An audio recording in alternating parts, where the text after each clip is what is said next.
Hi hello friends, എല്ലാ കൂട്ടുകാർക്കും പുതിയ റിവ്യൂയിലേക്ക് സ്വാഗതം. അങ്ങനെ നമ്മുടെ കല്യാണി അമ്മൂമ്മയെ സ്നേഹിച്ച് തുടങ്ങുകയാണ്.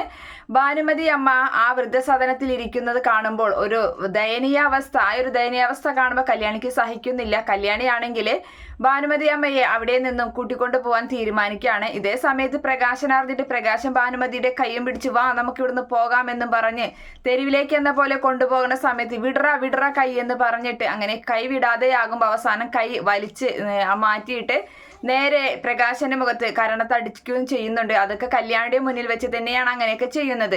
അങ്ങനെ കല്യാണി പ്രകാശനെ തള്ളിക്കളഞ്ഞ് കല്യാണിക്കൊപ്പം ചേരുകയാണ് ഭാനുമതി അമ്മ.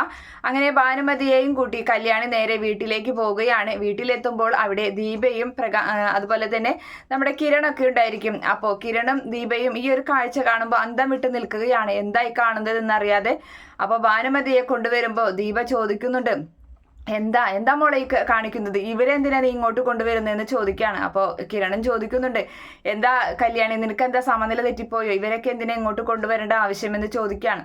അപ്പോൾ പറയുന്നുണ്ട്, നിങ്ങൾ എന്നോട് ക്ഷമിക്കണം, ഞാൻ അവിടെ ഇങ്ങനെ ഒരു സ്ഥലത്ത് പോയപ്പോൾ അവിടെ ഇന്ന സ്ഥലത്ത് നിന്നാണ് എനിക്ക് അമ്മൂമ്മയെ കിട്ടിയത്. ആ ഒരു അവസ്ഥ കണ്ടപ്പോൾ എനിക്ക് സഹിക്കാൻ കഴിഞ്ഞില്ല, അതുകൊണ്ടാണ് ഞാൻ ഇങ്ങോട്ട് കൊണ്ടുവന്നത്. അമ്മൂമ്മയുടെ പെരുമാറ്റത്തിലേക്ക് നല്ല മാറ്റമുണ്ട്, അതുകൊണ്ട് തന്നെ ഇത്രയും പ്രായക്കായതല്ലേ, 19 വയസ്സ് കഴിഞ്ഞതല്ലേ, ഇവിടെ എവിടെയെങ്കിലും നിന്നോളുമെന്നിങ്ങനെ പറയാണ്.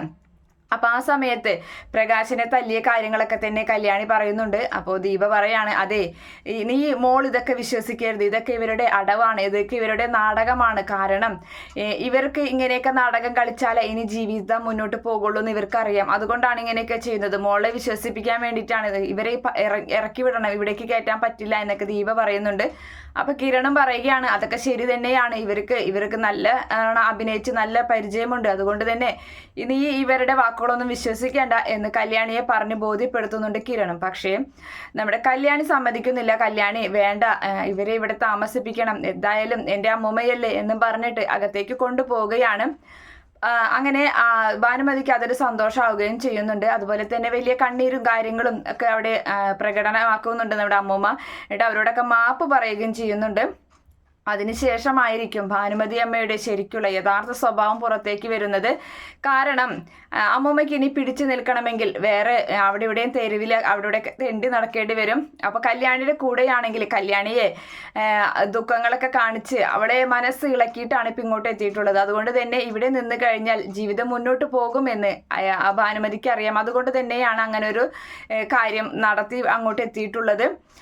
അത് പക്ഷേ കല്യാണിക്ക് മാത്രമാണ് പറ്റാത്തത്. അതുപോലെ തന്നെ ഇവിടെ നിന്നും പല കാര്യങ്ങളും പുറമേക്ക് ചോർത്തി കൊടുക്കാനും അതുപോലെ തന്നെ നമ്മുടെ പ്രകാശനെ ഇവിടെ കിട്ടുന്ന പണത്തിൽ നിന്ന് ഒരു ഭാഗം അവന് കൊടുക്കാനും അവന് എന്തായാലും അവനെ തല്ലിയെങ്കിലും അവനോടൊന്നും ഒരു ദേഷ്യവുമില്ല, ഇവിടെ നിന്ന് കിട്ടുന്നതിൻ്റെ പണത്തിൻ്റെ പകുതി അവന് തന്നെ കൊടുക്കുന്നുണ്ട്. കാര്യങ്ങളൊക്കെ അങ്ങനെ മുന്നോട്ട് കൊണ്ടുപോകാനാണ് ഭാനുമതി അമ്മയുടെ മനസ്സിലെ ആ കറ ഒട്ടും ഫുള്ളായിട്ട് മായ്ച്ച് കളയാനൊന്നും പറ്റത്തില്ല. കാരണം അതങ്ങനെ ഒരു സ്ത്രീയായി പോയി. അതുകൊണ്ട് തന്നെ ഇത് കണ്ട പാടെ ദീപയ്ക്ക് മനസ്സിലായെങ്കിലും കല്യാണിക്ക് അത് പൂർണ്ണമായിട്ട് മനസ്സിലാകാത്ത ഒരു അവസ്ഥയിലൂടെയൊക്കെയാണ് സീരിയൽ മുന്നോട്ട് പോകുന്നത്.